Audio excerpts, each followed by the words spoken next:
કાનૂન વ્યવસ્થા બરોબર નથી. સમાજ ભયભીત થઈ રહ્યો છે. અમારા પરિવારમાં બાળકોને બી સાંભળીને ભયભીત થયું કે પપ્પા આ તો છૂટી ગયા, હવે શું થશે, પાછું બીજા કોઈની સાથે આવું થશે યા અમારે પર પાછું આવશે.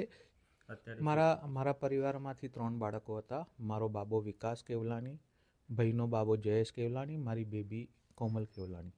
આજે કાનૂનને એક વ્યક્તિ કંઈક ગુનેગાર થયો છે યા ભૂલ કરી છે યા જે બી માનતું હોય કાનૂન, એને એ એક વ્યક્તિ દેખાય છે.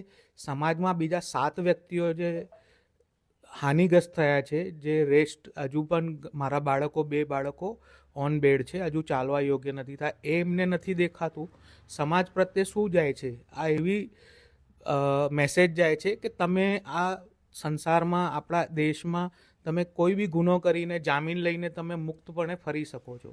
કાનૂન વ્યવસ્થા બરોબર નથી. સમાજ ભયભીત થઈ રહ્યો છે. અમારા પરિવારમાં બાળકોને બી સાંભળીને ભયભીત થયું કે પપ્પા આ તો છૂટી ગયા, હવે શું થશે, પાછું બીજા કોઈની સાથે આવું થશે યા અમારે પર પાછું આવશે. એક માનસિક રીતે એ લોકો હેરાન છે હજુ બી.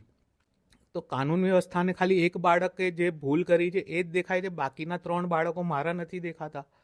ત્યાં આ ભાઈના, દીપકભાઈનો બાળક, એમની વહુ જે ગુમાવી દીધી છે, એના જાનની કોઈ કિંમત નથી લગાવી આ લોકોએ. જ્યાં સુધી ન્યાયિક પ્રક્રિયા ચાલુ હતી ત્યાં સુધી એને જેલમાં રાખવો હતો. આવી રીતે પાછું સમાજમાં આવા ડ્રગ માણસોને છોડી દેવું એ યોગ્ય નથી.